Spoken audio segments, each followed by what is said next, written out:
ছবিগুলো হাতে নিয়ে দেখতেই কলেজা মোচড় দিয়ে উঠলো আমার। আল্লাহ, এই ছবির মানুষগুলো তো আমার পরিচিত। এরা তো মায়ার বডিগার্ড, যাদের আমি মেরেছিলাম। কিন্তু কি করে সম্ভব এটা?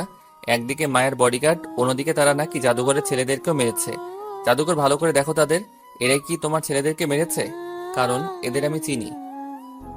হ্যাঁ আকাশ ভাই, আমি শিওর এরাই আমার ছেলেদেরকে মেরেছে। জাদুঘরের কথা শুনে মাথা পুরো হেট হয়ে গেল। না, এটা হতে পারে না। আর জাদুঘরের কথা যদি সত্যি হয়, তাহলে মায়ার সাথেও এর কোনো সম্পর্ক আছে। ওকে, আমি বিষয়টা দেখছি। তারপর সেখান থেকে চলে এলাম, বাসায় রওনা হয়েছি। আজ তো কলেজ যাওয়া হবে না আর। তখনই প্রান্ত ফোন দিয়ে বলল, দোস্ত, মায়া তোর খোঁজ করছে।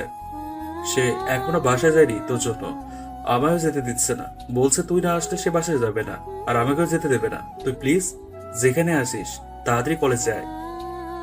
প্রান্তর মুখে এসব শুনে টেনশনে পড়ে গেলাম। মেয়েটা নাকি আমার জন্য পাগলামো করছে। যদিও মায়াকে আমি ভালোবাসি না, তবে যে আমায় ভালোবাসে তাকে তো অবহেলা করা যায় না। তাই বাসায় না গিয়ে সোজা কলেজে চলে গেলাম। মায়া আমাকে দেখতে পেয়েই দৌড়ে এসে আমায় ঝাপটে ধরলো। এই, তুমি সারাদিন কই ছিলা? আর আজ কলেজে আসোনি কেন? কাজের জন্য কলেজে আসিনি। কিন্তু তুমি কান্না করছো কেন? আমার খুব কষ্ট হচ্ছে। ইচ্ছে করছিল তুমি যেখানে আছো তোমার কাছে ছুটে চলে যাই। মায়া, তুমি কি পাগল হয়ে গেছো? আর আমার জন্য কষ্ট কেন হবে তোমার? আকাশ, তুমি কি বোঝো না তোমায় যে আমি খুব বেশি ভালোবাসি। তোমায় ছাড়া থাকতে আমার কষ্ট হয়। মায়া, হয়তোবা এটা তোমার আবেগ। যে মেয়েটা 2 দিন আগে আমার রক্ত খাওয়ার জন্য পাগল হয়েছিল, সে আজ আমায় ছাড়া কিছু বোঝে না। এটা কেমন যেন রহস্যজনক আমার কাছে। আকাশ, তুমি আমার ভালোবাসা নিয়ে সন্দেহ করছো? না, তা করছি না। তবে কৌতূহল থেকে জিজ্ঞেস করলাম। বিশ্বাস করো আকাশ, আমি তোমায় নিজের জীবনের থেকেও বেশি ভালোবাসি। প্লিজ আমি একটু বোঝার ট্রাই করো। মায়া, আমায় সময় দাও। তোমাকে নিয়ে পরে ভেবে দেখবো। এখন অনেক দূর থেকে এসেছি, মাথা ব্যথা করছে আমার। আচ্ছা, তুমি ঘরে গিয়ে রেস্ট নাও। প্রান্তকে নিয়ে ঘরে চলে আসলাম। মাথাটা প্রচুর ব্যথা করছিল। মাথা ব্যথা নিয়ে কোনো মতে দিনটা পার করলাম। পরের দিন সকালবেলা কলেজে ক্লাস করছিলাম। তখনই একজন এসে আমায় ডেকে বলে, এই ক্লাসে আকাশকে, তার সাথে চিফ মিনিস্টার দেখা করতে এসেছে। লোকটার মুখে এমন কথা শুনে পুরো ক্লাসের সবাই হা করে তাকিয়ে আছে আমার দিকে। আমি নিজেও অবাক। হঠাৎ তিনি আমায় খোঁজ করছেন কেন? লোকটার সাথে বাহিরে গেলাম। বাহিরে গিয়ে দেখি চিফ মিনিস্টার বসে আছে চেয়ারে। আমাকে দেখতে পেয়ে এসে আমার সাথে কোলাকুলি করলো। আকাশ ভাই, আপনার কাছে একটা সাহায্যের জন্য এসেছিলাম। কি সাহায্য? ভাই, বিপরীত পার্টি আমাকে পদ থেকে নামানোর জন্য উঠে পড়ে লেগেছে। আমার নামে বিভিন্ন মিথ্যা ঘটনা রটাচ্ছে। ভাই প্লিজ, আপনি আমাকে উদ্ধার করেন। মিনিস্টার সাহেব, আপনি ভালো করেই জানেন যে আমি সবকিছু ছেড়ে দিয়েছি, কিন্তু তারপরেও আপনি আমার কাছে এসেছেন। ভাই, আমি আপনার পায়ে পড়ি, আপনি আমায় উদ্ধার করেন। আপনি ছাড়া কোনো বাপের বেটা নেই যে আমার উদ্ধার করবে। প্লিজ আকাশ ভাই, আপনি আমাকে বাঁচান। আরে আরে, এত অনুরোধ করার দরকার নেই। সেদিন আমায় কোলে করে হসপিটালে নিয়ে গিয়েছিলেন, সেই খাতিরে আপনার এই উপকারটা আমি করব। যে করেছে তার নামটা সেলিম নিশ্চয়ই? হ্যাঁ ভাই। ওকে, কাজ হয়ে যাবে। বাসায় গিয়ে শান্তিতে ঘুমান। ভাই ধন্যবাদ। চিফ মিনিস্টার চলে গেল। না, ক্লাসটা করে নেই আগে, ওসব নিয়ে পরেও ভাবা যাবে। ক্লাসের দিকে যেতে ধরবো, তখনই দেখি মায়া আমার দিকে আসছে। আকাশ, মিনিস্টার সাহেব তোমার সাথে কেন দেখা করতে এসেছেন? এমনিতেই কাঁদছিল ওনার। ও আচ্ছা, চলো ক্লাসে যাব। আমি ভেবেছি আজ ক্লাসের পর তোমার সাথে কিছু সময় কাটাবো, কিন্তু তুমি যদি কোথাও চলে যাও, তাই তোমায় পাহারা দিতে এসেছিলাম। তুমি সত্যি পাগল হয়ে গেছো মায়া। তোমার জন্য আর কি, তাও তো তুমি বোঝো না। কোনো কথা না বলে ক্লাসে চলে আসলাম। মায়া সারাটা ক্লাস আমার হাত ধরে বসেছিল। শুধু হাত বললে ভুল হবে, মাঝে মাঝে কাঁধে হেলান দিচ্ছিল, আবার মাঝে মাঝে হাত দিয়ে পেঁচিয়ে ধরছিল। মানে এক কথা, এটা তার বাসা, আর আমি তার হাজবেন্ড। ক্লাস শেষে মায়া আমায় জোর করে গাছতলায় নিয়ে গেল। তার জোরাজুরিতে তাকে নিয়ে বসতে হলো গাছতলায়। আকাশ প্লিজ, তুমি আমায় একটু হলেও ভালোবাসো। মায়া, জোর জবরদস্তিতে ভালোবাসা হয় না। আর তোমায় ভালোবাসবো তেমন কোনো শক্ত ইস্যু আমি খুঁজে পাচ্ছি না। তবে তোমায় তো আমি সময় দিয়েছি, তুমি সেই সময়ের মধ্যে পারলে আমায় নিজের করে নাও। এখন আমি উঠলাম, আমার কাজ আছে। মায়াকে রেখে বাসায় চলে এলাম। বাসায় এসে খেয়ে দিয়ে রুমে শুয়ে আছি। তখনই চিফ মিনিস্টারের কথা মনে পড়ল। সাথে সাথে জাফরকে ফোন দিয়ে কি করতে হবে সেটা বলে দিলাম, আর এটাও বললাম যে আমি রাতে সেখানে যাব। মাগরিবের পর জায়গা মতন চলে গেলাম যেখানে সেলিমকে বেঁধে রাখা হয়েছে। সেখানে গিয়ে দেখি জাফর চেয়ার নিয়ে বসে আছে। সে আমাকে দেখতে পেয়েই দৌড়ে এসে জড়িয়ে ধরল। ভাই, আজ কতদিন পর আপনাকে দেখতে পেলাম। হ্যাঁ রে, আজ আমি অনেকদিন পর তোকে দেখেছি। আচ্ছা, মালটা কই? ভাই, ওই রুমে বেঁধে রেখেছি। কি সব আবল তাবল বকছে চেঁচিয়ে চেঁচিয়ে। আপনি একটু দেখেন তো। সেলিমকে যেই রুমে বেঁধে রাখা হয়েছে সেই রুমে গেলাম, মুখে রুমাল পেঁচিয়ে নিলাম। সেলিমের সামনে যেতেই, এই, তোরা আমায় কেন বেঁধে রেখেছিস? তুই নাকি চিফ মিনিস্টারের নামে কি সব উল্টাপাল্টা ঘটনা রটাচ্ছিস। হ্যাঁ, রটাচ্ছি, কারণ ওর চেয়ার আমার চাই। কিন্তু তোদের কেন এত দরকার? আমাদের কোনো দরকার নেই, শুধু তোকে মেরে নদীতে ভাসিয়ে দিব। এই ছেলে, তুই কিন্তু জানিস না আমি কে, আমি কোন জলে মাছ সেটা তোরা জীবনেও কল্পনা করতে পারবি না। আমার ছেলেপেলেরা আসলে তোদের 12টা বাজিয়ে দেবে। ভালোই ভালোই বলছি, আমাকে ছেড়ে দে। আরে বেটা, ধমকি দিচ্ছিস তুই আমাকে? তোর ধমকির পরও আমি করি না। তুই যদি জলের মাছ হোস তাহলে আমি তো নীল নদের রক্তচোষা তিমি। তুই তিমি না নীল নদের কীটপতঙ্গ, সেটা তোদের কাজকর্ম দেখে বোঝা যাচ্ছে। সেলিম, মুখ সামনে কথা বলিস, না হয়তো এমন ভাবে তোকে মারবো কবর পর্যন্ত তোর লাশ গুছে নিতে ভয় পাবে। তোর লাশ দেখে মাটিও চিৎকার করে আর্তনাদ করবে যে এই লাশ অন্য কোনো জমিনে দাফন করো। এমন বিভৎস লাশ গ্রহণ করার ক্ষমতা আমাদের নেই। হা হা হা, হাসাইলি ভাই। তাহলে তুই হয়তো চিনিস না যে আমি সেলিম কোন বাঘের বাচ্চা। আমি তোর কি হাল করতে পারি সেটা তুই সময়ে টের পেয়ে যাবি। এখন দেখি তোর পরিচয়টা দে।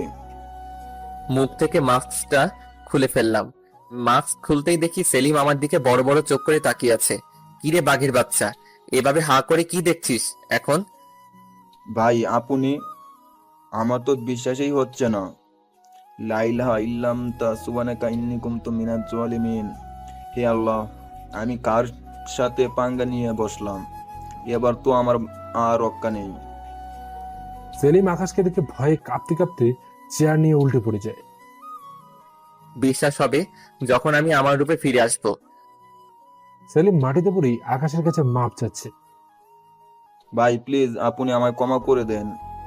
আমি আপনার পায়ে পড়ি, এরকমের ভুল আমি আর কোনোদিন করব না। বিশ্বাস করেন, আমি আপনাকে চিনতে পারি নাই। তোদের হাজারবার বলে এসেছিলাম যে কেউ পাওয়ারের জন্য বেইমানি করবি না, কিন্তু তুই সেটাই করলি। ভাই, আমি আপনার পায়ে পড়ি, আমি আর কোনোদিন এরকমের ভুল করব না। এবারের মতন ক্ষমা করে দেন। আমি তোকে জমের বাড়ি পাঠাতে এসেছি, তবে মিনিস্টার যদি আমায় মারতে মানা করে তাহলে তুই মাপ পেয়ে যাবি। সাথে সাথে চিফ মিনিস্টারকে ফোন দিলাম, মালটাকে কি চিরতরে শেষ করে দিব? তবে সে কিন্তু মাপ চেয়েছে। ভাই, তাহলে শ্বাসে ছেড়ে দেন। ওকে, ফোনটা রেখে দিলাম। যা, তোর জীবন বেঁচে গেল। এরপর আর কোনোদিন যেন এরূপ করতে না শুনি। ভাই, কোনোদিন শুনবো না। সেলিমকে ছেড়ে দিয়ে রাতেই বাসায় চলে এলাম। বাসায় এসে খেয়ে দিয়ে শুয়ে আছি। যাক, চিফ মিনিস্টারের ঝামেলাটা মিটে গেল, কিন্তু জাদুঘরের ঝামেলাটা মিটানো এখনো বাকি। আবার ফোন দিলাম জাফরকে। জাফর, ড্রাগনের টিমের লিডারকে সেটা খুঁজে বের করতো। তারা নাকি জাদুঘরের ছেলেদেরকে মেরেছে। ভাই, আমাকে 2 দিন সময় দিন। আমি তাদের টিমে পুরো লিস্ট আপনার কাছে পৌঁছে দেব। ওকে। ফোনটা রেখে দিয়ে শুয়ে আছি। হঠাৎই রাতের বেলায় ঘুমটা ভেঙে গেল ভাঙচুরের শব্দ শুনে। বিছানা ছেড়ে উঠে পড়লাম। হঠাৎ এত রাতে ভাঙচুরের শব্দ কোথা থেকে আসছে? রুম ছেড়ে বের হয়ে দেখি প্রান্তর মা আর তার ছোট বোন রক্তাক্ত অবস্থায় ফ্লোরে পড়ে আছে। কে জানি তাদের গলা কেটে ফ্লোরের উপরে ফেলে রেখে চলে গেছে, কিন্তু প্রান্ত কোথাও নাই। এই দৃশ্য দেখে যেন পায়ের নিচ থেকে মাটি সরে গেল আমার। ওদের এই অবস্থা দেখে সজোরে চিৎকার দিয়ে কান্না করে উঠলাম। প্রান্তর মা আর ছোট বোন এখনো মাটির উপরে পড়ে আছে। আমার যেন বিশ্বাসই হচ্ছে না যে আমার সামনে 2টা মানুষ মৃত্যু যন্ত্রণায় কাতরাচ্ছে। না, এটা হয়তো আমার চোখের ভ্রম। উঠে গিয়ে ওয়াশরুমে চলে গেলাম। গিয়ে চোখে মুখে পানির ছিটকে দিয়ে আবার ফিরে আসলাম, তখন এসে দেখি সেই দুটো মানুষ ফ্লোরে পড়ে আছে। এবার আমি সত্যি ক্লিয়ার যে তাদের সাথে কিছু একটা হয়েছে। ওদের এই অবস্থা দেখে কলিজাটা যেন ছিঁড়ে যাচ্ছিল আমার, কারণ জীবনে মা বাবাকে চোখে দেখিনি। হয়তোবা আমার জন্ম কোনো পতিতালয়ে হয়েছিল, না হয়তোবা কারোর নষ্টামির ফল আমি, কারোর চাহিদায় আমার দুনিয়ায় আসতে হয়েছিল, কিন্তু তারা আমায় ডাস্টবিনে ছুঁড়ে ফেলে দিয়ে চলে গেছে। তবে বাস্তবতা কি সেটা আমার জানা নেই। মা বাবার ভালোবাসা কোনোদিন পাইনি, কিন্তু একটা পরিবার পেয়েছিলাম বহু কষ্টে। তাদেরকে আজ আমার থেকে ছিনিয়ে নিয়ে যাচ্ছে খোদা। ভিতর থেকে যেন ঠুকরে কান্না আসছে। না, ওদের কিছু হতে দেওয়া যাবে না।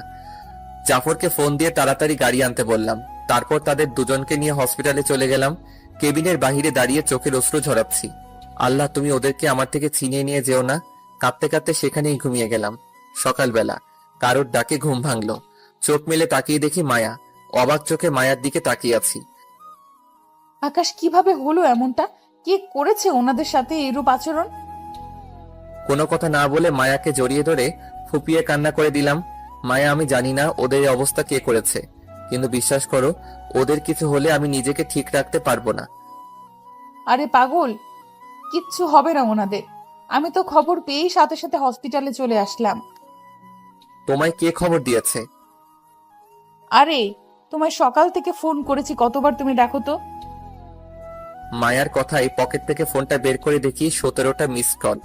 আসলে দৌড়াদৌড়িতে ফোনের দিকে খেয়াল করিনি। তোমার ফোনে না পেয়ে তোমার বাসায় গিয়েছিলাম। পরে সেখানে গিয়ে জানতে পারি রাতের বেলায় নাকি তোমার ঘরে হামলা হয়েছে, আর বাসার মানুষ আহত। তুমি তাদের নিয়ে হাসপাতালে এসেছো, তাই আমিও সোজা হসপিটালে এসে পড়ি। ও আচ্ছা, কিন্তু মায়া, এখন আমার কি হবে? আর তাছাড়া কাল রাত থেকে প্রান্তরও কোনো খবর পাচ্ছি না, সে লাপাত্তা। আরে পাগল, টেনশন করো না, আমি আছি তো তোমার পাশে। দেখবে ওদের কিচ্ছু হবে না, আর প্রান্তরও খোঁজ বের করে ফেলবো আমি। মায়ার কথা শুনে ইচ্ছে করছে ওকে জড়িয়ে ধরে কয়েক হাজার চুমু খাই। মেয়েটা হয়তো সত্যি আমায় ভালোবাসে, আর ভালো না বাসলে এইভাবে ছুটে আসলো কেন? তবে হ্যাঁ, তাড়াহুড়ো করে কোনো ডিসিশন নেওয়া যাবে না। ওকে আগে আরো ভালো করে বুঝে নেই, পরেই ভালোবাসবো। আজ 3 দিন প্রান্তর মা আর তার ছোট বোন কারোরই জ্ঞান ফিরেনি। তবে ডক্টর কিছুটা আশ্বাস দিয়েছে আমায় যে তাদের কিছু হবে না। আজ 3 দিন না আছে কোনো খানাপিনা, না আছে কিছু। হসপিটালে পড়ে আছি সারাটা দিন। অবাক করা বিষয়ে মায়া আমার সাথে আজ 3 দিন ধরে হসপিটালে। সে আমায় ছেড়ে এক মুহূর্তের জন্যও যায়নি।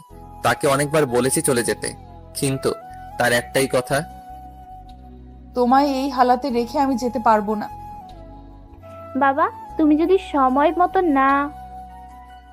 এমন করে বলবেন না প্লিজ। আমার কর্তব্য এটা।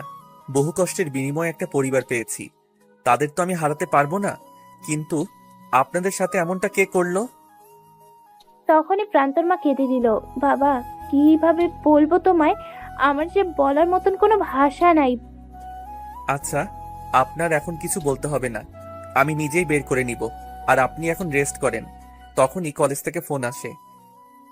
আকাশ মাহমুদ, আজ একটা ক্লাস টেস্ট আছে, তুমি যেখানে আছো কলেজে এসো। গলার আওয়াজ শুনে বুঝতে বাকি রইল না যে স্যার ফোন করেছে। তাড়াতাড়ি করে মায়াকে নিয়ে কলেজে চলে গেলাম। পরীক্ষাটা দিয়ে আবার হসপিটালে চলে আসলাম। মায়া সেই শুরু থেকে আমার পিছনে ছাড়ছে না।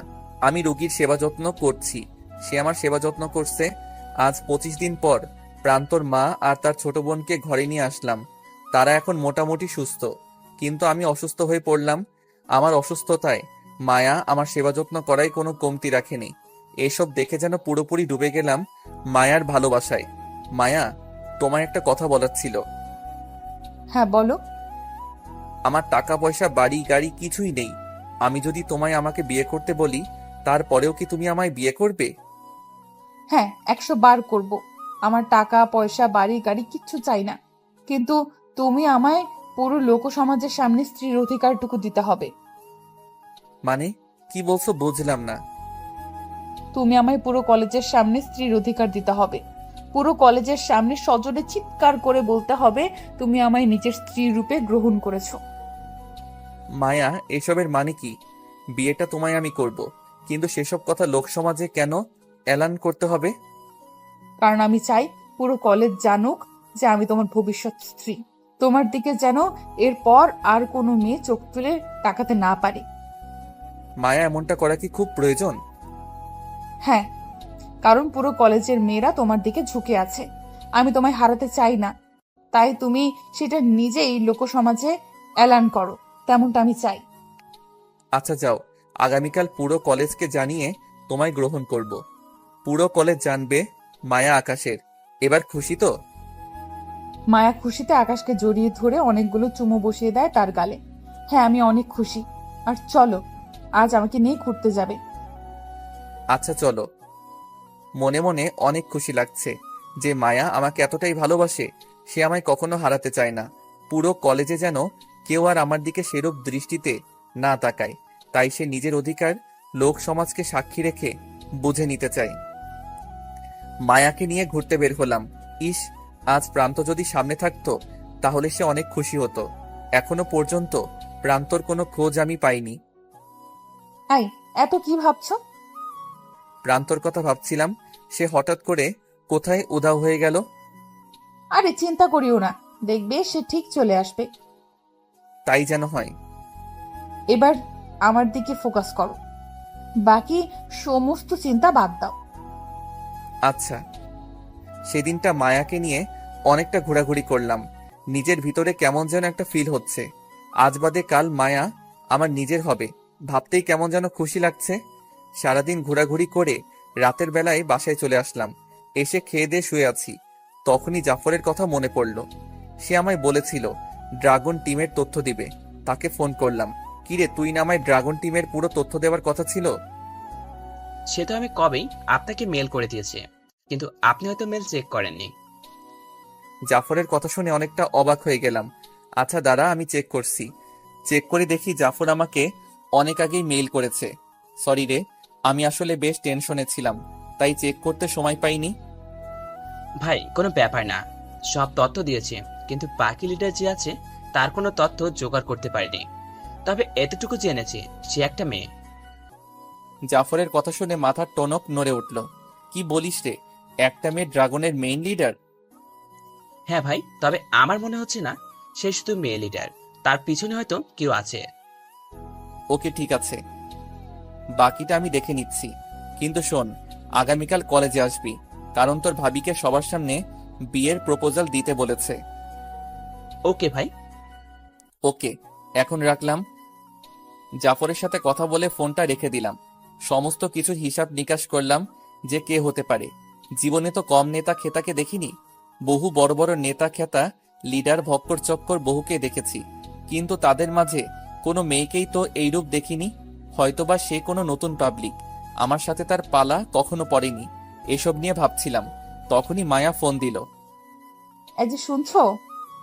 হ্যাঁ শুনছি তো, বলো। কাল কিন্তু লাল গোলাপ নিয়ে আমায় বিয়ের প্রপোজাল দিবে, না হয় কিন্তু আমি তোমাকে ফিরিয়ে দেব। আচ্ছা বাবা, করব। হয়েছে, এখন ঘুমাও।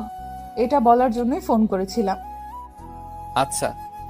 তারপর ফোন রেখে দিয়ে ঘুমিয়ে পড়লাম। সকালবেলা ঘুম থেকে উঠে রেডি হয়ে কলেজে চলে গেলাম। কলেজে যাওয়ার আগে রাস্তা থেকে লাল গোলাপের একটা গুচ্ছ কিনে নিলাম। এটা দিয়ে মায়াকে বিয়ের প্রপোজাল দিব। কলেজে গিয়ে দেখি মায়া আমার আগেই কলেজে এসে গেছে।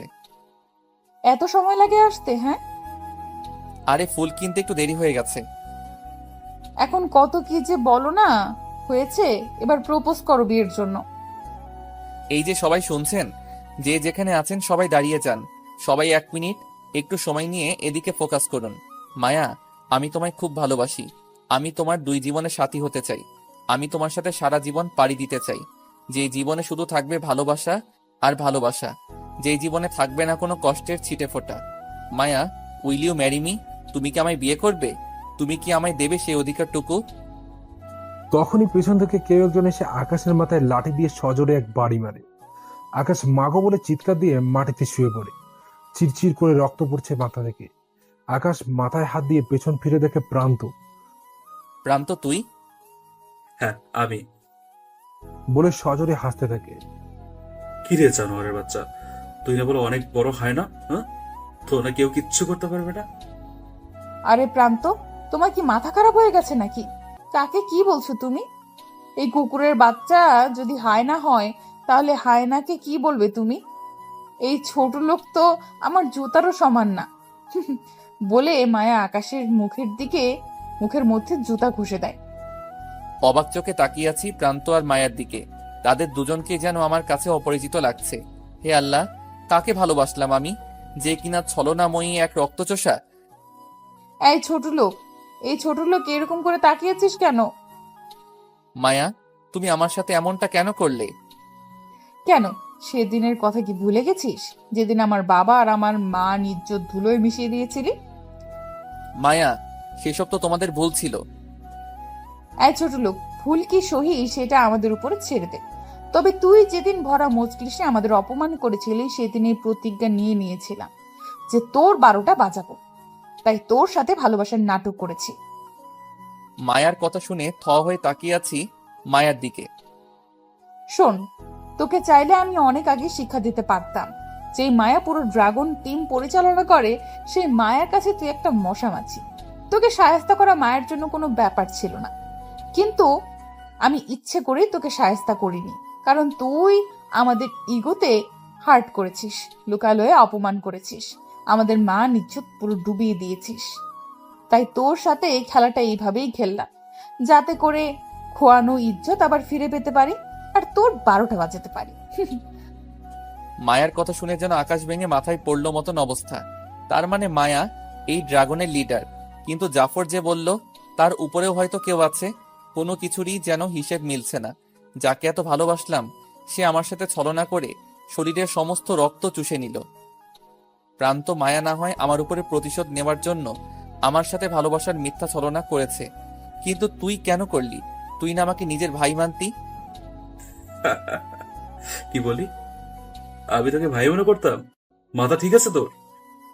যেখানে মা বোনের মতো দুজন মানুষকে খুন করতে আমার হাত কাঁপেনি, সেখানে তুই কোথাকার কে রে যে তোর উপরে মায়া দেখাবো?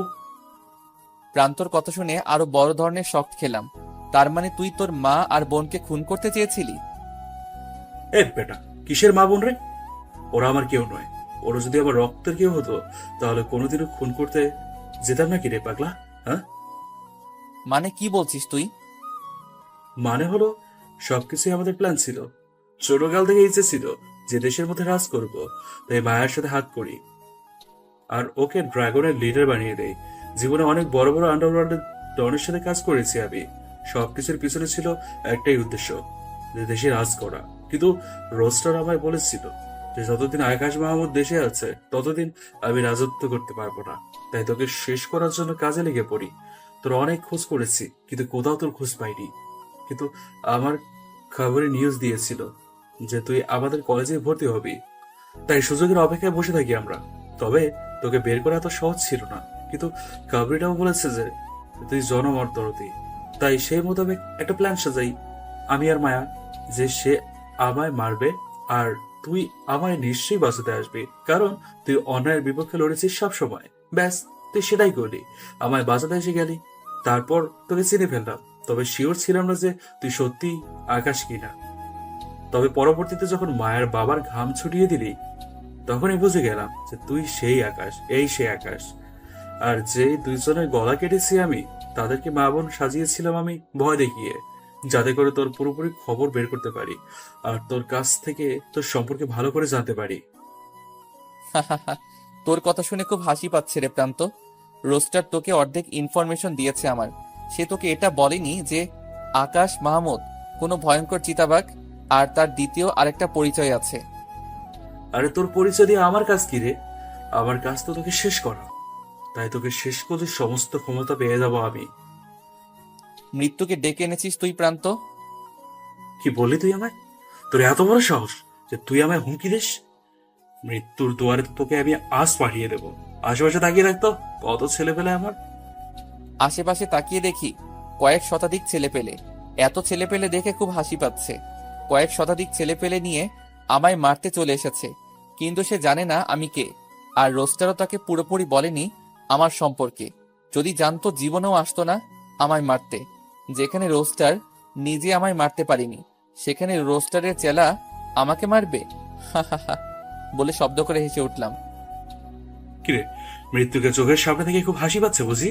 হ্যাঁ, এই তোর সব কটা মিলে মার ওকে।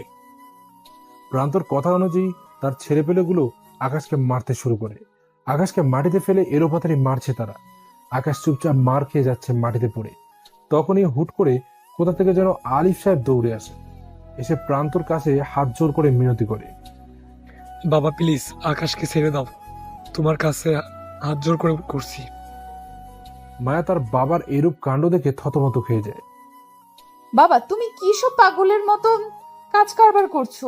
তোমার কি মনে নেই এই ছেলে আমাদের ইজ্জতের 12টা বাজিয়ে দিয়েছিল? মায়া, আমার সব কিছুই মনে আছে, কিন্তু আমি এই ছেলের জীবনই ঘাটতে গিয়ে এমন কিছু সামনে আসে যেটা শুনলে তোর পায়ের নিচ থেকে মাটি সরে যাবে। বাবা কি সব বলছো তুমি? তোমার মাথা কি খারাপ হয়ে গেছে নাকি?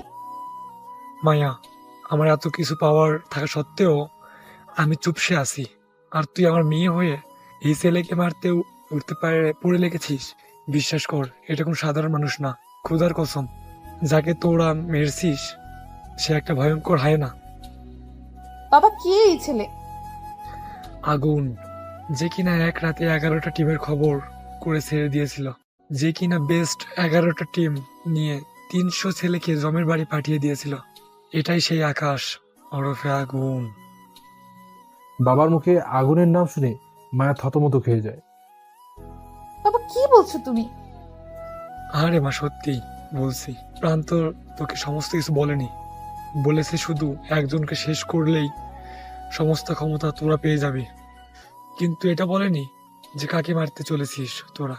আর তুই তো ভালো করে এটা জানিস না যে প্রান্তকে তোকে পাওয়ার দিয়েছে, আর তুই উঠে পড়ে লেগেছিস দুনিয়ার সকল হাসিল করতে, কিন্তু এটা জানিস না যে কার বিরুদ্ধে লড়াই করে দুনিয়ায় হাসিল করতে চেয়েছিস তোরা। আর প্রান্ত তোকে স্বার্থের জন্য ব্যবহার করেছে, সে ক্ষমতা অর্জন করতে পারলেই তোকে ছুঁড়ে ফেলে দেবে। বাবার কথা শুনে মায়ের কান দিয়ে যেন ধোঁয়া বেরোচ্ছে, কলিজার সমস্ত পানি যেন শুকিয়ে গেছে মায়া। আল্লাহ, আজ তো আমার রক্ষা নাই। প্রান্ত আজ আমায় মৃত্যুর মুখে ঠেলে দিল। মায়া গিয়ে প্রান্তর কলার চেপে ধরে। এই, তুই আমায় ঠকালি কেন কুত্তার বাচ্চা? মায়াকে ঠাস করে এক থাপ্পড় দিয়ে প্রান্ত মাটিতে ফেলে দেয়। এই পতিতে মেয়েরো, তোর কত বড় সাহস যে তুই আমার কলার ধরিস? একদম জীবিত কবর দিয়ে ফেলবো, মাথায় রাখিস। তুই কি ভেবেছিস তোর মতো মেয়ে ছাড়া আমার চলবে না? তবে হ্যাঁ, একটা সময় চলতো না, কিন্তু এখন ঠিকই চলবে। আর শোন, তোকে শুধু কাজের জন্য ব্যবহার করেছি আমি, কাজ শেষ, তোদের দরকারও শেষ। তোকে আর তোর বাবাকেও এখন আকাশের সাথে জমের বাড়ি পাঠিয়ে দেবো। আরে শোন, মৃত্যুটা তোর হাতে লেখা নেই, আমার মৃত্যুটা আকাশের হাতে লেখা আছে, কারণ তার সাথে প্রতারণা করেছি আমি। সো দুজনকেই সে ছাড়বে না। আর তুই নিজেও জানিস না যে তুই কাকে মাটিতে ফেলে মারছিস। যাকে তোরা মারছিস সে আর কেউ না, সে হচ্ছে আগুন। তাকে চেনে না এমন মানুষ একটাও এই দেশে নাই। একবার না একবার হলেও আগুনের নাম শুনেছে। আর তুই আগুনকেই মারতে চলেছিস? আজরাইলকে ডেকে এনে তার জান নেওয়ার প্রচেষ্টা। তোরা কোনোদিনই সফল হবি না। মায়ের মুখে আগুনের নাম শুনে প্রান্তর ভেতরটা মোচড় দিয়ে ওঠে, থরথর করে কাঁপতে শুরু করে প্রান্ত। আল্লাহ, নিজের মৃত্যু তো নিজেই ডেকে এনেছি না, বাঘের গায়ে যখন ভুলে হাত দিয়েই ফেলেছি, তাহলে তাকে একেবারেই শেষ করে দেই। না হয় একেবারে জাগ্রত হলে, একবার জাগ্রত হলে আমার মৃত্যু আর কেউ ঠেকাতে পারবে না। তখনই জাফর পিছন থেকে এসে প্রান্তর কলার ধরে ফেলে। এবার কোথায় যাবি রেজিস্টারের দালাল? আজকে তো তোর খেল খতম। এই, তোরা কে কোথায় আছিস? আমাকে বাঁচা। প্রান্তর লোকেরা এসে জাফরকেও মারতে শুরু করে। দুজনেই মাটিতে পড়ে আছে আধমরা হয়ে। প্রান্ত আকাশের এই অবস্থা থেকে সজোরে হাসতে আরম্ভ করে। মায়া, কি জানি বলেছিলি তুই যে আগুনের হাতে আমার মৃত্যু লেখা আছে? দেখ, আগুনকে মৃত্যুর দুয়ারে পৌঁছে দিয়েছি আমি, ইতিহাস পরিবর্তন করে দিয়েছি আমি। এই জীবনের মৃত্যু মানুষের হাতে আজরাইলের মৃত্যু। এবার দেখি দেশের রাজ করা থেকে আমাকে কে আটকায়। তখনই আকাশ মাটি থেকে উঠে বসে পড়ে। প্রান্ত আকাশকে জীবিত দেখে ভয় পেয়ে যায়। সে ভয়ে কয়েক হাত পিছনে চলে যায়। সে ভাবছে হয়তো আকাশকে মারতে মারতে ওর লোকেরা মেরেই ফেলেছে, কিন্তু সে ভুল ছিল।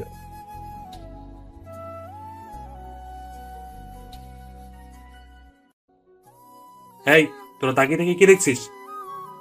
আজরাইল তো উঠে দাঁড়িয়ে গেছে। এবার তো আর কারোর রক্ষা নেই।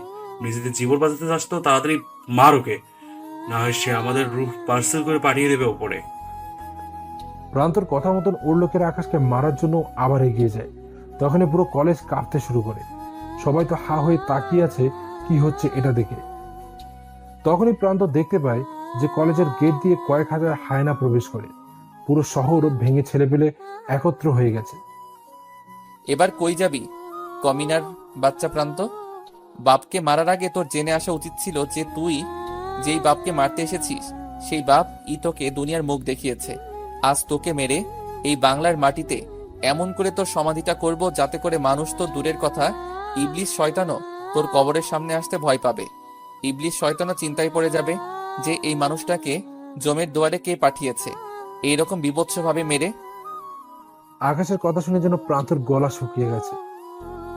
এই তোরা কয়েকজন মিলে জাফরকে হসপিটালে নিয়ে যা আর আমার হাতে একটা হকি দে। একজন এসে আকাশের হাতে হকি স্টিক দিয়ে যায়। আকাশ এলোপাতাড়ি সব কয়েকটাকে মারতে শুরু করে। মারতে মারতে সব কয়েকটা মাটিতে শুইয়ে দিয়েছে আকাশ। আকাশ যেন আজ সত্যি হায়না হয়ে গেছে। সে যেন আবার হায়নার রূপটা নিজের চেহারায় নিয়ে নিয়েছে। আকাশের ভয়ঙ্কর চেহারাটা দেখে প্রান্ত থরথর করে কাঁপতে শুরু করে। আকাশ প্লিজ আমায় মাফ করে দে। আমি আমি আর কোনোদিন এমন ধরে কাজ করবো না। তোর কোনো মাপ নেই। আমার ক্ষতি করতে চাইলে হয়তো মাফ করে দিতাম, কিন্তু তুই মা বোনের সমতুল্য দুইটা মানুষের প্রাণ নিতে চেয়েছিস। তোর কৃতকর্মের কারণে হয়তো উপরওয়াল্লাও তোকে মাফ করবে না, আর আমি কি মাফ করব? ভাই তোদের পায়ে পড়ি, প্লিজ আমি মাফ করে দে। আমি আর জীবনে এমন ধরনের কাজ আমি করবো না। তোর কোনো মাফ নেই, আর বাকি রইল কোনোদিন তুই এমন ধারা কাজ করবি না সেই কথা। তুই জীবিত থাকলে তো তেমন ধারা কাজ করার সুযোগ পাবি। এটা বলে হকি স্টিক দিয়ে প্রান্তর মাথার মধ্যে সজোরে এক বাড়ি মারলাম। প্রান্ত মাগো বলে চিৎকার দিয়ে সেখানেই দম ছেড়ে দিল। আমার কর্মকাণ্ড দেখে পুরো কলেজ হা করে তাকিয়ে আছে আমার দিকে। প্রান্তর খেলা শেষ, এবার মায়ার পালা। মায়া মরার জন্য রেডি হ। হকি স্টিক দিয়ে মায়াকে মারতে যাব, তখনই মায়ার বাবা আমার পায়ে পড়ে যায়। আকাশ ভাই, আপনার দুইটা পায়ে পড়ি, আপনি প্লিজ আমার মেয়েটাকে ছেড়ে দিন। আমার মেয়েটা আপনার সম্পর্কে না জেনে এমন ধারণা আচরণ করে ফেলেছে আপনার সাথে। আলিফ সাহেব, আপনার মেয়েটা যে আমার মন নিয়ে খেলেছে, আমায় মেরে ফেলতো তাহলে হয়তো কিছু বলার ক্ষমতা থাকতো না আমার, কিন্তু সে তো আমার মনটাকে নিয়ে বিশ্রীভাবে খেলা করেছে। তাকে কি মাফ করব আমি? ভাই আপনার কাছে আমার মেয়ের জীবন ভিক্ষা চাই। তাকে কি করে মাফ করব আমি? আচ্ছা যান, মাফ করে দিলাম। মাফটা শুধু এই জন্যই করলাম যে কোনো এক পিতা তার সন্তানের জান বাঁচানোর জন্য কারোর পায়ে পড়েছে, আর তাছাড়া তাকে আমি মন থেকে ভালোবেসেছি। তাকে মারতেও হয়তো আমার অনেক কষ্ট হতো, তাই মাফ করে দিলাম। তখনই মায়া এসে আকাশের পায়ে পড়ে যায়। আকাশ প্লিজ আমায় মাফ করে দাও। আমি তোমার ভালোবাসা সত্যিই বুঝতে পারিনি। তোমার ভালোবাসা নিয়ে আমি পুতুল খেলা খেলেছি। প্লিজ তুমি আমায় মাফ করে দাও। মায়া, পা ছাড়ো। তোমায় আমি মাফ করে দিয়েছি, কিন্তু আজ একটা কথা বলে দিই, কখনো কারোর মন নিয়ে এভাবে খেলিও না। বিশ্বাস করো, খুব কষ্ট হয়। আমার মতন পাষাণের যদি এত কষ্ট হয়, তাহলে অন্যান্য মানুষের কেমন কষ্ট হবে ভাবো একবার। সো প্লিজ কারোর মন নিয়ে খেলা করিও না। আকাশ, আমি তোমার পায়ে ধরে মাফ চাই। প্লিজ তুমি আমায় শেষবারের মতন একটা সুযোগ দাও। আমি তোমায় ভালোবাসা দিয়ে সমস্ত কিছু ভুলিয়ে দিব। তার দরকার নেই। ভালোবাসায় জড়িয়ে যে কত বড় ভুল করেছি আমি তা এখন প্রমাণ পাচ্ছি। আর আজ থেকে তুমি তোমার মতন থাকো, আর আমি আমার মতন থাকবো। আজকের পর তোমার সাথে আমার আর কোনো কিছুই থাকবে না। আকাশ, তোমার যা শাস্তি দেওয়ার তুমি আমাকে দাও, কিন্তু প্লিজ আমায় ছেড়ে যেও না। আমি সত্যি এখন তোমার ভালোবাসা বুঝতে পারছি। একটা মানুষ এতটা পাওয়ারফুল হওয়া সত্ত্বেও ক্ষমতা দেখায়নি, আর আমি সামান্য একটা নেতার মেয়ে হয়ে কত কি না করে ফেলেছি। পাওয়ারের অপব্যবহার করেছি, দেমাগ দেখিয়েছি, গরিমা করেছি, যা আমার কখনোই উচিত হয়নি। প্লিজ শেষ একটা সুযোগ দাও। সরি, তোমার মতন মেয়ের সাথে আমি আর কোনো সম্পর্ক রাখবো না। এটা বলে মায়ের কাছ থেকে নিচের পা ছাড়িয়ে নিলাম। ফি আমানিল্লাহ, তোমার সাথে আমার সফর শেষ। তারপর সেখান থেকে সোজা চলে আসলাম। মায়া অনেকবার আমায় ডেকেছে পিছন থেকে, কিন্তু আমি কোনো পাত্তা দেইনি। খুব কান্নাও করেছিল মেয়েটা, কিন্তু কি লাভ এখন কান্না করে? যখন সময় ছিল তখন ছলনা করেছে আমার সাথে, আর এখন যখন আমার দিন এসেছে তখন এসে হামাগুড়ি খাচ্ছে আমার পায়ে পড়ে। এতটা কষ্ট হচ্ছিল বুকের ভিতরে, যা বলে বোঝাতে পারবো না। যতই হোক ভালো তো বেসেছি তাকে আমি। সবাইকে বিদায় দিয়ে বাসার দিকে রওনা দিলাম। তবে মনে মনে একটা প্রতিজ্ঞা করে ফেলেছি আমি, যে আজকে থেকে আমি আবার আগের মতন হয়ে যাব। দুনিয়ায় যখন পাওয়ারের খেলা চলে, তাহলে পাওয়ার দিয়ে সবকিছু করব আমি। আজকের পর দেখি কে আমায় আটকায়। আসলেই গুরুজনদের কথা ঠিক, জঙ্গলে রাজত্ব করতে হলে অবশ্যই তোমার গর্জন অতিমাত্রায় ভয়ঙ্কর হতে হবে, না হয়তোবা ছোট ছোট প্রাণীগুলাও তোমায় ভেঙচি কেটে চলে যাবে। বাসায় গিয়ে দেখি দুজন মানুষ আমার অপেক্ষায় বসে আছে। ভাইয়া তুমি এসো। হ্যাঁ ত্রিধা, আমি এসেছি। এতদিন যাকে প্রান্তর বোন নামে চিনতাম তার নাম হচ্ছে ত্রিধা। তোমার আম্মু কই? বাসায় তোমার জন্য অপেক্ষা করছে। আচ্ছা। তারপর বাসার ভিতরে প্রবেশ করলাম। ত্রিধার আম্মু আমায় দেখে জড়িয়ে ধরে কান্না করে দিল। বাবা, আমায় ক্ষমা করে দে রে। বিশ্বাস কর প্রান্ত, আমাদের ভয় দেখিয়েছিল যে তার কথা না শুনলে সে আমাদের মেয়ের ক্ষতি করে দেবে। বাবা বিশ্বাস কর, আমার মেয়েটা বাদে দুনিয়াতে আমার আর কেউ নেই, তাই তার কথায় রাজি হয়েছি আমি। না হয় সে আমার মেয়েটার বড় কোনো ধরনের ক্ষতি করে দিত। হয়েছে সেসব কথা, কিন্তু তোমরা সেটা আমায় আগে বললেই পারতে। আর আমি আকাশ মাহমুদ থাকতে তোমাদের কেউ ক্ষতি করবে, কলিজাটা সোজা বের করে ফেলবো। আমি তোকে অনেক আগেই বলতে চেয়েছিলাম বাবা, কারণ আমি প্রথম দেখাতেই বুঝে গিয়েছিলাম যে তুই লক্ষ্মী একটা ছেলে। কিন্তু কি করব বল, আমার মেয়েটাই যে আমার সব। ও ছাড়া যে আমার আর কেউ নাই দুনিয়াতে। কে বলেছে কেউ নাই তোমাদের? আমি তো আছি। আমার তো মা বাবা কেউ নেই। বিশ্বাস করো, যেদিন আমি এই বাড়িতে আসি সেদিন থেকেই তোমায় মায়ের মতন দেখি। খুব ইচ্ছে করতো তোমায় মা বলে ডাকতে, কিন্তু প্রান্ত যদি কিছু মনে করে তাই আর ডাকিনি। কিন্তু এখন থেকে তোমায় আমি মা বলেই ডাকবো। আর তোমরা এখন থেকে আমার পরিবার। আজ থেকে তোমার 2 সন্তান, একটা ছেলে আর একটা মেয়ে। সত্যি তুই আমার মা বলে ডাকবি? হ্যাঁ মা, 3 সত্যি। তোমায় আমি মা বলেই ডাকবো। সেই রাতের মধ্যেই আমার সমস্ত কারোবার এই শহরে নিয়ে আসলাম। আজ থেকে আমি এই শহরে বসেই সমস্ত কারোবার চালাবো। মা, তোমরা কাপড় চোপড় গুছিয়ে নাও। কেন রে বাবা? কারণ কাল আমরা নতুন বাড়িতে উঠব। শহরের নামকরা বাড়িটা কিনেছি আমি। এতদিন আমি যেমন তেমন ভাবে রাত কাটিয়ে দিতে পারতাম, কিন্তু এখন আমার একটা পরিবার হয়েছে, তাদের নিয়েও চিন্তা করতে হবে আমার। পরের দিন সেই বাড়িতে উঠে গেলাম। ত্রিধাকেও ওর কলেজ থেকে ট্রান্সফার করিয়ে শহরের নামকরা কলেজে অ্যাডমিশন করিয়ে দিলাম। একদিনের মধ্যেই পুরো শহরে আগুনে নামের ঢল শুরু হয়ে গেল। সবার মুখে মুখে একটাই কথা, যে আগুন এখন এই শহরে থাকে। আম্মুকেও সবটা জানিয়ে দিলাম যে আমি কে। বাবা, আমার না খুব ভয় করে, তোর যদি কোনো ক্ষতি করে দেয় কেউ। মা, এতদিন বাঁচার মতন উৎস ছিল না আমার কাছে, কিন্তু এখন একটা পরিবার আছে আমার। সো আমার ক্ষতি কেউ করতে পারবে না। আর বিশেষ করে ত্রিধাও আমার বোন, ওর সমস্ত সেফটি আমি দিয়ে দিব। বাড়িতে অনেক কয়টা পাহারাদার নিযুক্ত করলাম। ত্রিধার সাথেও কয়েকটা বডিগার্ড নিযুক্ত করে দিলাম। আজ 3 দিন পর কলেজ যাব। গত 3 দিন সমস্ত কিছু গোছাতে গোছাতে লেগে গেছে। কলেজে যেতেই প্রিন্সিপাল আমায় তার রুমে ডাক দিল। আকাশ, আমার একটা উপযুক্ত মেয়ে আছে, আমি চাই তুমি আমার মেয়েকে বিয়ে করে নাও। স্যার, এখন আমি বিয়ে টিয়ের ব্যাপারে ভাবছি না। আর তাছাড়া এখন আমার মা বোন রয়েছে, তাদেরও একটা মতামত আছে। আপনি তাদের সাথে গিয়ে কথা বলুন। যদি তারা রাজি হয় তাহলে নিজের মনকে শক্ত করে আমি আপনার মেয়েকে বিয়ে করে নিব। ওকে, আমি তোমার মায়ের সাথেই কথা বলবো। প্রিন্সিপালের সাথে কথা বলে ক্লাসে চলে আসলাম। পুরো কলেজ একদম ঝুঁকে গেছে আমার দিকে। সবার কাছে এক নামে পরিচিত হয়ে গেছি। আগুন।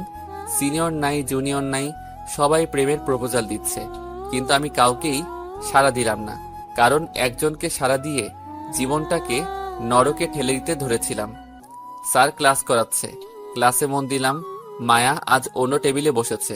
আজ আমার পাশে বসেছে ক্লাসের সবচাইতে সুন্দরী মেয়ে আনিকা। মায়া বারবার আমার দিকে ঘুরে ঘুরে তাকাচ্ছে। আমায় কষ্ট দেওয়ার ফল মায়া তুমি পেয়ে যাবে। ক্লাস শেষ করে বের হতে ধরলাম, তখনই মায়া পিছন থেকে এসে আমায় জড়িয়েও ধরে কান্না করে দিল। আকাশ, আমায় একটা বারের জন্য ক্ষমা করে দাও না প্লিজ।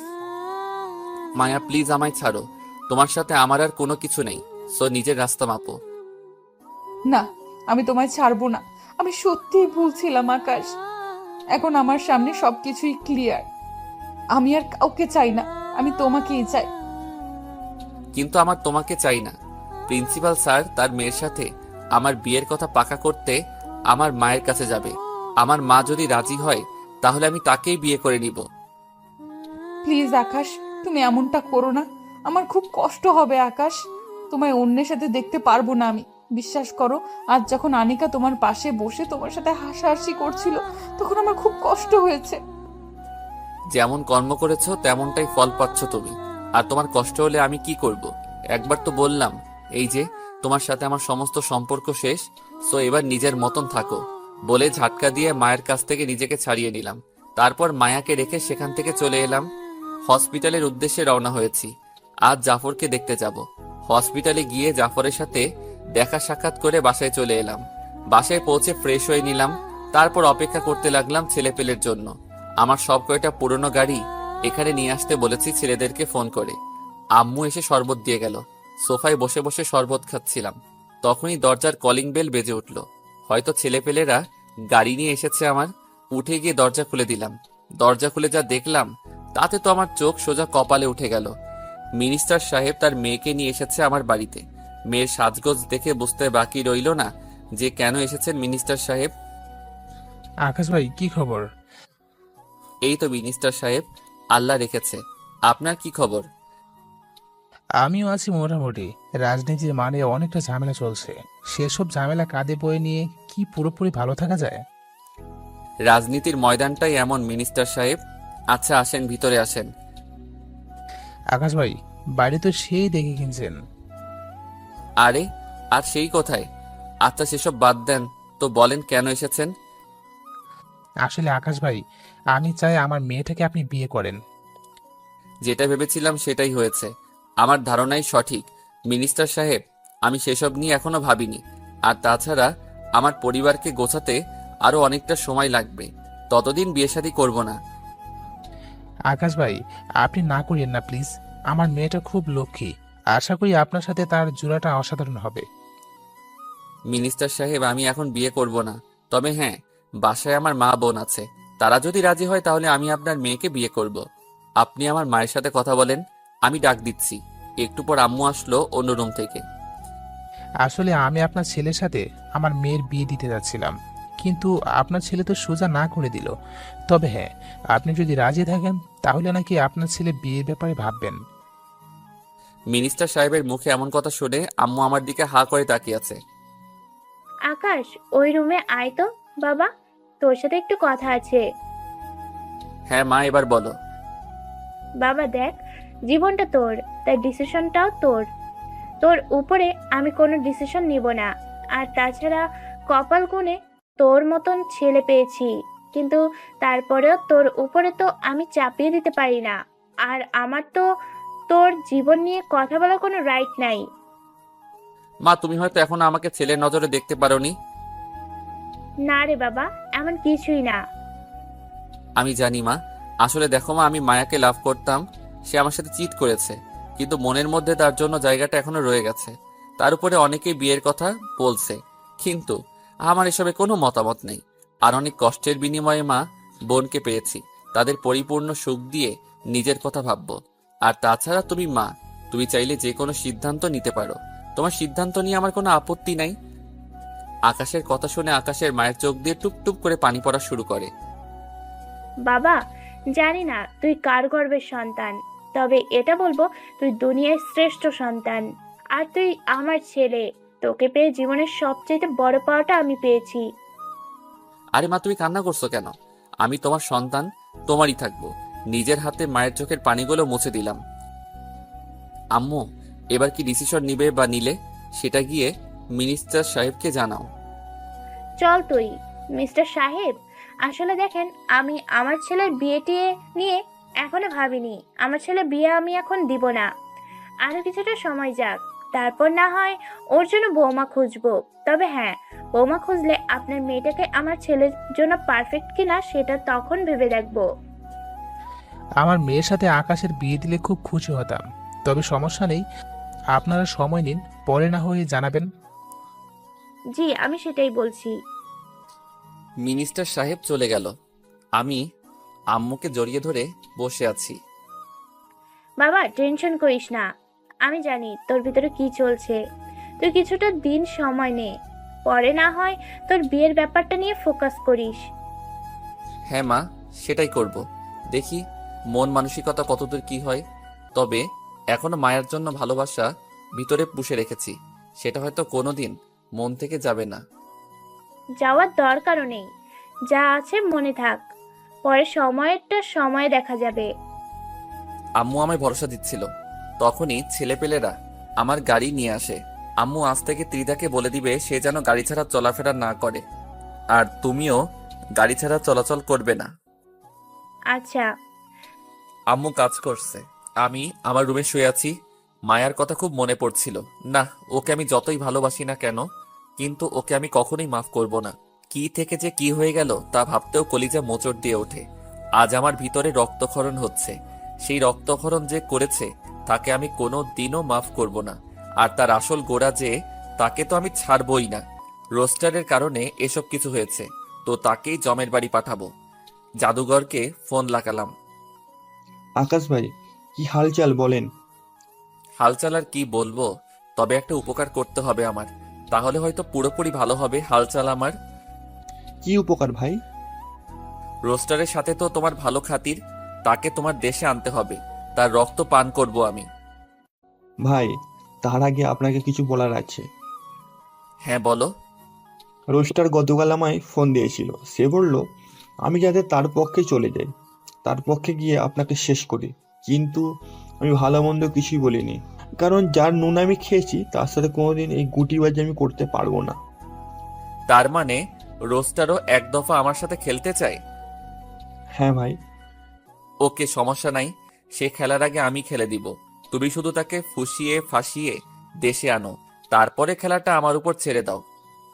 ওকে ভাই, আমি রোস্টারের সাথে হাত মিলিয়ে ওকে দেশে আনার ব্যবস্থা করছি। ওকে। তারপর ফোন রেখে দিলাম। ফোন রাখতে না রাখতেই অন্য একটা নাম্বার থেকে ফোন আসে। নাম্বারটা চেক করে দেখি মায়ার নাম্বার।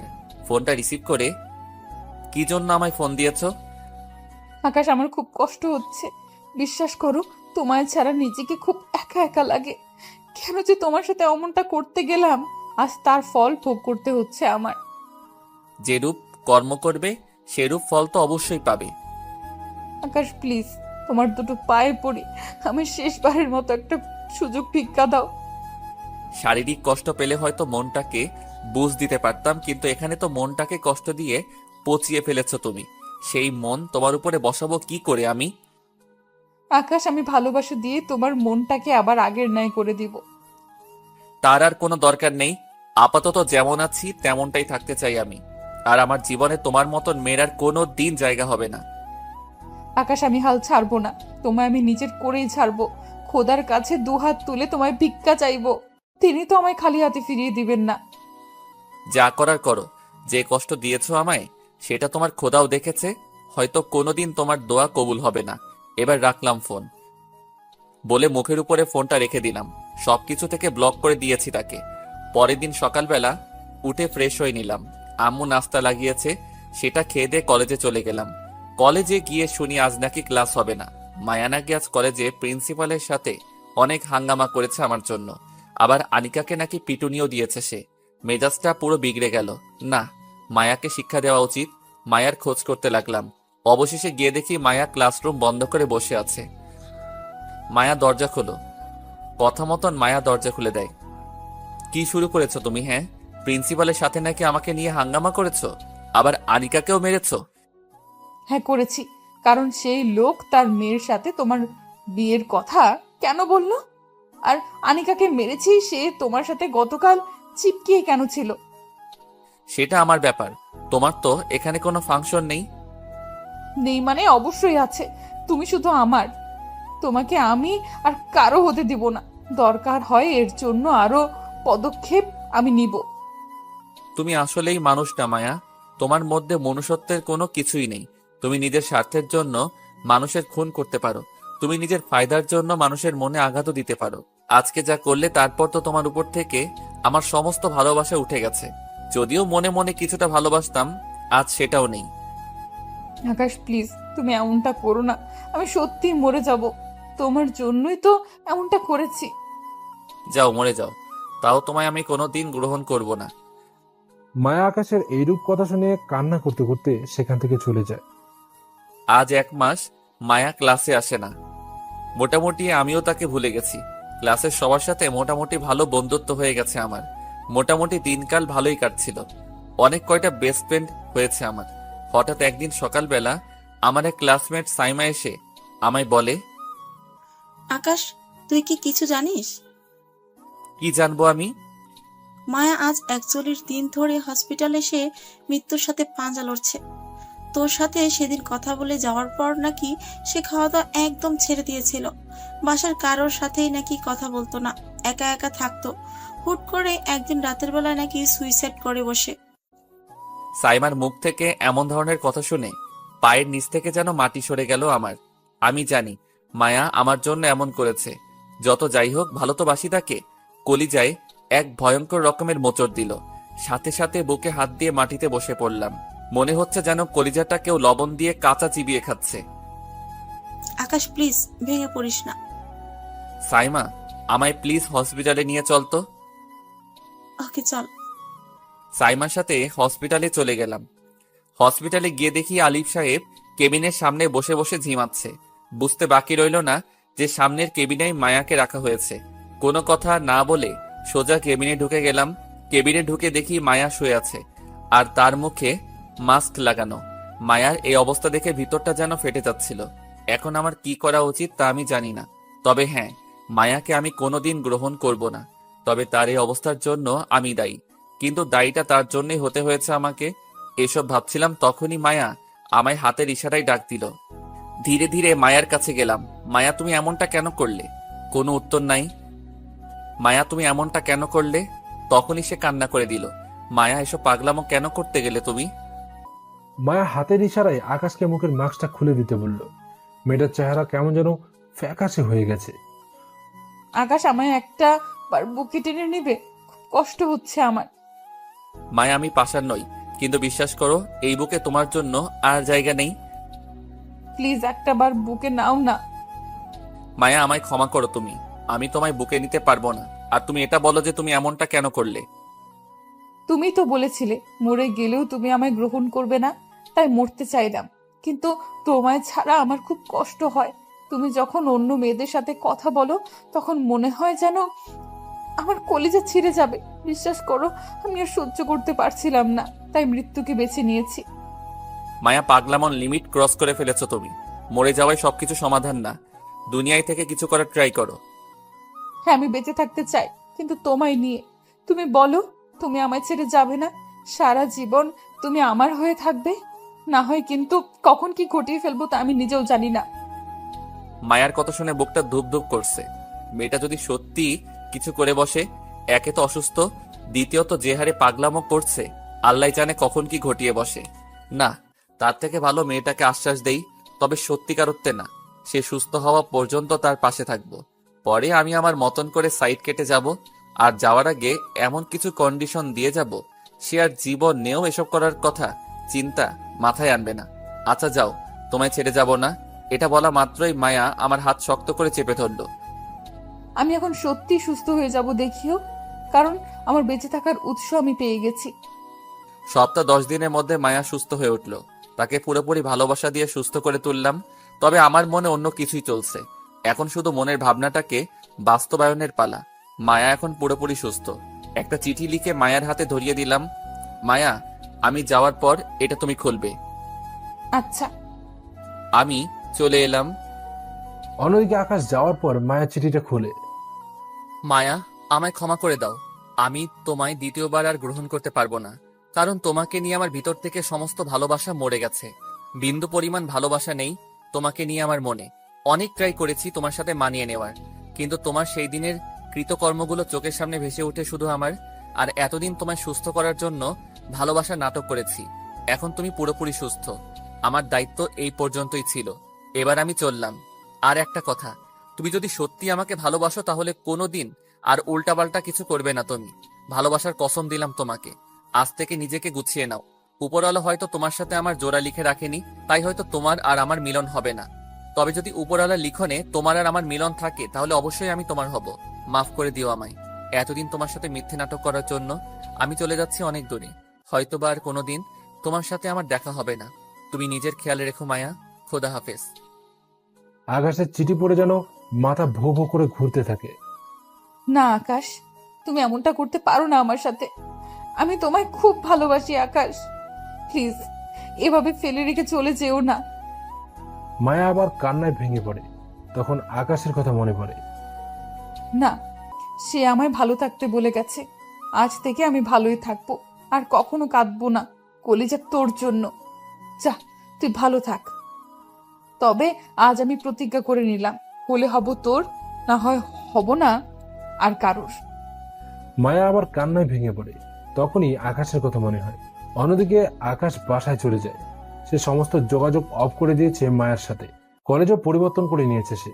তবে আকাশের বাসার ঠিকানা মায়া জানে না, তাই আর চাপ নেই। খুব কান্না পাচ্ছে মায়ার জন্য, কিন্তু কি করব? কষ্টটাও যে সে খুব করে দিয়েছে। বুকের ভিতরে এক ধরনের একটা চাপা কষ্ট অনুভব হচ্ছে। মনে মনে ঠিক করে নিলাম, আজকের পর আমি আর কোনো দিন কোনো মেয়েকে গ্রহণ করব না। কষ্টের শুরুটা যখন মেয়ের কারণে হয়েছে, তো এই জীবনে কোনো দিন আমি আর মেয়ে জাতিকে গ্রহণ করব না। সারা জীবন সিঙ্গেল থাকবো, বিয়েও করব না। সোফায় শুয়ে শুয়ে চোখের জল ঝরাচ্ছিলাম, তখনই জাদুঘর ফোন দেয়। আকাশ ভাই, রুস্টার দেশে আসছে আর রাতের ফ্লাইটে। আপনি রেডি হয়ে থাকেন তার রক্ত খাওয়ার জন্য। হ্যাঁ, আমি রেডি। মনের যত হিংস্রতা আছে সব আমি রোস্টারের উপরে প্রয়োগ করব। রাতের বেলায় রোস্টার দেশে আসে। আকাশ তো পুরোপুরি রেডি। সে আকাশকে শেষ করে দেশের রাজত্ব করবে। কিন্তু হায়নাটা সে তার শিকার করার জন্য অপেক্ষা করে বসে আছে। সেই খবর রোস্টার জেনে গেছে। জাদুঘর ফোন করে বলল যে রোস্টার দেশের মাটিতে পা রেখেছে। ভিতরের হিংস্র পশুটা জাগ্রত হয়ে গেল। ছেলে পেলে নিয়ে রোস্টারের আড্ডায় চলে গেলাম। আজ রোস্টারের শেষ দিন। সে ভেবেছে হয়তো আমি জানবো না যে সে দেশে এসেছে আমায় মারার জন্য। কিছু সংখ্যক এক্সপার্ট নিয়ে এসে আমায় মেরে দিয়ে চলে যাবে, কিন্তু আমি যে তার কবর খুঁড়ে রেখেছি সেটা হয়তো সে জানে না। এই তোরা এদিকে আয়। হায়নার টিমটাকে ডেকে আনলাম। ভিতরে গিয়ে সব কয়টা রক্ত মাংস চুষে খেয়ে ফেলবি, খালি রোস্টার বাদে। সময় 10 মিনিট। 10 মিনিট পর ভিতরে গিয়ে যেন রোস্টারকে চেয়ারের সাথে বাধা দেখতে পাই। ওকে ভাই। হায়নাগুলো ভেতরে ঢুকে গেল। 5 মিনিটের মাথায় তারা বেরিয়ে আসলো। ভাই, আপনি শুধু রক্ত খাওয়ার জন্য বলেছিলেন, কিন্তু আমরা তাদের হাড্ডি পর্যন্ত ছাড়িনি। সেটা স্বাদও নিয়ে এসেছি। রোস্টার কই? চেয়ারের সাথে বাঁধা। ভিতরে চলে গেলাম, হাতে একটা চাইনিজ কুড়াল। আজ রোস্টারে রোস্ট বানাবো। কিরে কামিনা, মুঝে মারনে কে লিয়ে আয়া থা? ভাই, মুঝে মাফ কর দে। চাইনিজ কুড়ালটা দিয়ে সোজা তলপেটে কোপ মেরে দিলাম। ইয়ে লে, মাফ কি পেহলা রাউন্ড, আব মাফ কি আখেরি রাউন্ড হোগা, বলেই গলার রগ নামিয়ে দিলাম। তারপর সেখান থেকে বেরিয়ে আসলাম। রোস্টারের খেল খতম। ছেলে পেলে দিয়ে সব কয়টা লাশ নদীতে ভাসিয়ে দিলাম। বাসায় এসে হাত মুখ ধুয়ে শুয়ে পড়েছি। আম্মুরা সবাই ঘুম। শুয়ে শুয়ে ভাবছি, যা, আমার জীবন নিয়ে যে ছিনিমিনি খেলেছিল তাকে তো শেষ করে দিলাম। এবার হয়তো শান্তি মতন থাকতে পারবো। কিন্তু না, আমি ভুল। পথের কাঁটাকে সরিয়ে দিলেও মায়াকে নিজের মন থেকে সরাতে পারছিলাম না। দেখতে দেখতে 4 বছর হয়ে গেল। এখনো মায়া নামক মানুষটার ভালোবাসাকে মনে সঁপে রেখেছি। হাজার চেষ্টা করেও সরাতে পারলাম না। অন্য কলেজ থেকে পড়ালেখা শেষ করে নিজের বিজনেস শুরু করলাম। মোটামুটি সাকসেসফুল মানুষ আমি এখন। নিজের জীবনের অ্যাচিভমেন্ট অর্জন করে নিয়েছি। তারপরেও কোথাও না কোথাও যেন মনের মধ্যে একটা শূন্যতা অনুভব করতাম। তবুও মানিয়ে নিয়েছি নিজেকে। একদিন সকালবেলায় নাস্তা করছিলাম, তখনই আম্মু এসে চেঁচামেচি লাগিয়ে দিল। আজ কতদিন ধরে বলছি তোকে বিয়ে করে নিতে, কিন্তু তোর কোনো কথা গায়ে লাগে না। আর কতদিন এভাবে একা একা থাকবি তুই? হ্যাঁ, মা, আমি বিয়ে করব না। সেটা বললে তো আর হচ্ছে না। অনেক শুনেছি তোর কথা। তোকে এটাও বলেছি যে নিজের পছন্দের মেয়ে থাকলে জানাতে, কিন্তু না, তুই তো বিয়েই করবি না। তবে এবার আমি আর থামবো না। তোকে আমি বিয়ে করিয়েই ছাড়বো। আমি আজ মেয়ে দেখে এসেছি, আমার বান্ধবীর মেয়ে, অনেক পর্দাশীল আর লক্ষ্মী একটা মেয়ে। তুই নিজেকে তৈরি কর বিয়ে করার জন্য। মা, বিয়েটা কি করতেই হবে? না করলে হয় না? না, তোর এবার বিয়ে করতেই হবে। এবার তোকে আমি বিয়ে করেই দম নিব। মায়ের জেদের কাছে আর পেরে উঠলাম না। তবে বিশ্বাস, এই মন দিয়ে আর কাউকে ভালোবাসতে পারবো না। ভালোটা আমি একজনকে বেসেছি, সে হচ্ছে মায়া, আর তাকে সারা জীবন আমি ভালোবাসবো। আম্মু যতই জোর করে বিয়ে দিক, তবে ভালোটা আমি মায়াকেই বাসবো। ওকে, তোমাদের যা ভালো মনে হয় করো, আমার আর কিছু বলার নেই। তুই মেয়েকে দেখবি না? না, আমার দেখার প্রয়োজন নেই, তোমরা দেখেছো তাতেই হয়েছে। 1 সপ্তাহ পর আমার বিয়ে ঠিক হয়। মনে পাথর চাপা দিয়ে আম্মুর ঠিক করা মেয়েকে বিয়ে করে নিলাম। অনেকটা কেঁদেছি বিয়ের দিন। যেখানে বিয়ের কথা শুনে মেয়েরা কাঁদে, সেখানে আমি ছেলে হয়ে কেঁদেছি। শত কষ্টের ভিড়ে বিয়েটা করে নিলাম। বাসর ঘরের সামনে দাঁড়িয়ে আছি, আম্মু এসে জোর করে ভিতরে ঢুকিয়ে দিল। বাসর ঘরে ঢুকে দেখি একটা মেয়ে ঘোমটা মুড়ি দিয়ে বসে আছে মাথায়। আমি ধীর গতিতে হেঁটে খাটে গিয়ে বসলাম। অনেকক্ষণ চুপ করেছিলাম, দেখি মেয়েটা কিছু বলে কিনা, কিন্তু না, মেয়েটা চুপচাপ বসে আসে। তাই নিজে শুরু করলাম, দেখেন আমি একটা মেয়েকে অনেক ভালোবাসি। আপনাকে কখনো ভালোবাসতে পারবো না আমি। আমার মনে শুধু সেই মেয়েটাই রয়েছে, সেই জায়গা আর কেউ নিতে পারবে না। তখনই মেয়েটা মুখ থেকে ঘোমটা সরিয়ে লাফ দিয়ে আমার বুকের উপরে উঠে বসলো। এই কুত্তা, কি বললি তুই? তুই অন্য মেয়েকে ভালোবাসিস? হ্যাঁ, মায়া তুমি? মায়াকে দেখে 1000 ভোল্টের একটা শক খেলাম। মায়া, তুমি এখানে কি করছো? কি করছি মানে? আমি তো তোর বউ। আম্মু তো বললো তিনার কোনো বান্ধবীর মেয়ের সাথে আমার বিয়ে ঠিক করেছে। আমি সেই মেয়ে। তুমি সেই মেয়ে হলে আম্মু যে বললো মেয়ে পর্দা করে। তো আমি কি করি? হ্যাঁ, সেদিন তুমি চলে আসার পর থেকে আজ পর্যন্ত কোনো বেগানা পুরুষ আমার চেহারা দেখেনি। পুরোপুরি আড়াল করে ফেলেছি নিজেকে। সেদিন প্রতিজ্ঞা করেছিলাম যে হলে হব তোর, না হয়তো বা কারোরই না। আর আমার ভরসা ছিল যে আল্লাহ আমায় কখনো খালি হাতে ফেরাবে না। 4 বছরে কয়েক লক্ষ বার খোদার কাছে তোমায় চেয়েছি, তো খোদা আমায় নিরাশ করবে কেন? মায়া, আমার না বিশ্বাস হচ্ছে না। সত্যি? একে তো তোমায় আমি বিয়ে করেছি, দ্বিতীয়ত তোমার এই পরিবর্তন। সবটার পেছনেই তোমার অবদান রয়েছে। সেদিন তুমি ছেড়ে না এলে হয়তো আমি সেই মায়েই রয়ে যেতাম, কিন্তু না, তুমি ছেড়ে আসায় আল্লাহকে আমি চিনেছি। ধন্যবাদ তোমাকে। আর একটা কথা, আমায় কি এখনো তোমার গ্রহণ করতে অসুবিধা হবে? না, কখনোই না, বলে ঠুস করে টান দিয়ে মায়াকে নিজের বুকে নিয়ে নিলাম। মায়া, তোমায় নিয়ে আর একটা অভিযোগও আমার মনে নাই, কারণ তোমার এই পরিবর্তন আমার ভিতরের রক্তক্ষরণটাকে দূর করে দিয়েছে। আমার এমন মায়াকে দরকার ছিল। হয়েছে, বাদ দাও। এখন সব পুরনো কথা, নতুন করে শুরু করব আমরা। আচ্ছা, বাদ দিলাম, কিন্তু একটা কথা বলো তো, আম্মু আমায় ওনার বান্ধবীর মেয়ের কথা কেন বলল? কারণ এটা আমাদের প্ল্যান ছিল। তুমি কি ভেবেছো তুমি আমায় ছেড়ে চলে আসবা আর আমি তোমার খোঁজ নিব না? সেটা ভেবে থাকলে একদম ভুল করেছো। তুমি ছেড়ে আসার পর তোমার আম্মুর সাথে আমি যোগাযোগ করি। তারপর তিনি আমায় একটা রাস্তা দেখিয়ে দেয়। আমি সেই মোতাবেক আমল করি, নিজেকে পরিবর্তন করে ফেলি। আমি চাইলে তোমার সামনে আসতে পারতাম, কিন্তু তুমিও আমার জন্য বেগানা পুরুষ ছিলে, তাই আর সামনে আসিনি। নিজেকে কন্ট্রোল করে রেখেছি, তবে শেষমেশ তোমায় নিজের করেই পেয়েছি। এখন যত খুশি তোমায় আমি দেখতে পাবো। মায়ার কথা শুনে নিজের নামটাই যেন ভেঙে মাথায় পড়লো মতন অবস্থা। বাপরে বাপ, তুমি মেয়ে না অন্য কিছু? আমি তোমার বউ। মায়াকে নতুন রূপে পেয়ে কি যে খুশি লাগছে, তো কাউকে বলে বোঝাতে পারবো না। খুশিতে মায়ার ঠোঁটে চুমু বসিয়ে দিলাম। এই এই, কি করছো? কি করছি আবার? আদর করছি। না, এখন কোনো আদর ফাদর চলবে না। যাও, কি ওযু করে আসো, দুজনে একসাথে মিলে নামাজ পড়বো, পরে যা ইচ্ছে হয় করিও। সত্যি তো? যে নামাজ শেষ করে যা ইচ্ছে হয় করব? হুম। খুশিতে এক লাফ দিয়ে অজু করতে চলে গেলাম। অজু করে এসে দুজনে মিলে নামাজ পড়ে নিলাম। পরে পরে আর কি, পরে বহু কিছু, যা আমি বলতে পারবো না, আমার লজ্জা লাগে। আর পাঠকগুলাও সেই মার্কা, গল্পের সবকিছু শুনতে চাই। একটু শরম লজ্জা যদি থাকতো। যান, ভাঙেন সব কয়টা। আপনাদের লজ্জা না করলেও আমার করতেছে। সমাপ্তি।